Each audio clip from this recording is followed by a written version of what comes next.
I thank you all for taking the time out of your incredibly busy schedules to join me today, Headmistress Scarlet said as she sat in her oversized chair. Truthfully, it was more of a throne. Okay, technically both. She sounded bored and irritable. We sat in the auditorium, the stuffy nobility filling the first floor, while the rest of us, the unwashed rabble and booger-picking commoners, filled the balconies.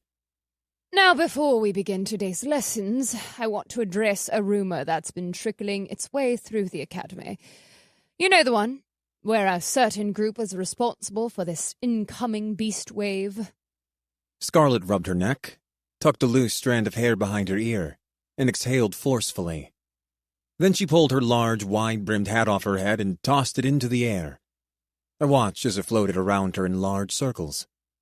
Does anyone brave wish to share their opinions on this rumor out loud? For all to hear, before I set the record straight? She asked, her voice sharp. In other words, does anyone wish to showcase a bit of bravery? I've heard a lot of Scarlet allowed this, and Scarlet was responsible for that, flittering round the hallways. So many voices and so many opinions. Well, I'm here now, little birds. Chirp away. Ask me directly. A few people in the crowd coughed or cleared their throats as the headmistress ran her fingers through her hair, the dark locks glimmering with manna. No one. Not a single one of you. I've heard some real fire and passion spill out lately. That group of students here in the Academy, with my blessing, was responsible for a beast wave that will kill us all. She stopped and let the words sink in as she continued to comb through her hair. Her amber eyes roamed over the auditorium slowly, meeting thousands of gazes and burning her judgment into each turn. Sad. Scarlet breathed and straightened her robe. Since you all just admitted to knowing nothing of the impending danger, let me elucidate you. Our scouts reported the awakening of something incredibly strong, a behemoth-rank beast. Its emergence triggered certain wards, and thus the tower notified every cultivator within range. Let me repeat that. The beast awakened. It was not summoned, corralled, herded, lured, prompted, triggered, or delivered by horse and wagon. The idea that students within this academy would have the power to do so is laughable, and anyone perpetuating that rumor are equally dim for spreading it.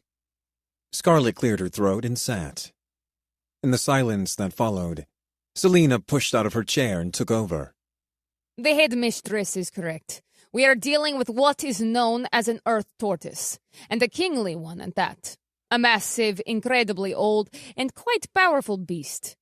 They are very aggressive and are so much more than their name would suggest.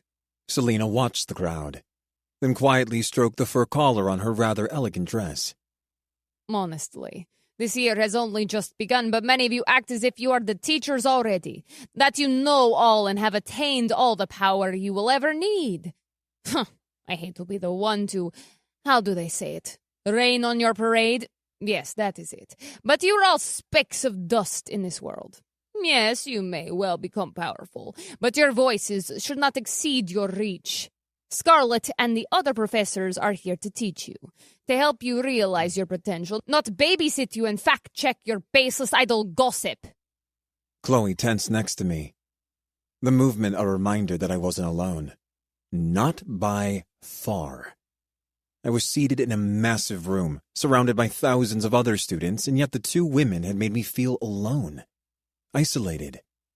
The earth tortoise is not some gentle giant looking to snack on tasty bits of lettuce and radishes. It is a monster, hundreds of feet tall and wide, made up of rippling muscles, sharp piercing claws, a beak that can cut through solid stone, all protected by an almost impregnable shell. And scariest of all, it wants each and every one of you dead. I don't like turtles. Mabel whispered next to me, her hand suddenly gripping my thigh tightly. The crowd hissed and gasped, the tension hanging in an almost visible fog. Scarlet and Selena were playing their parts magnificently, one to tear them down, and the other to play on their fears. "But it's just one beast, right?" a student said from below.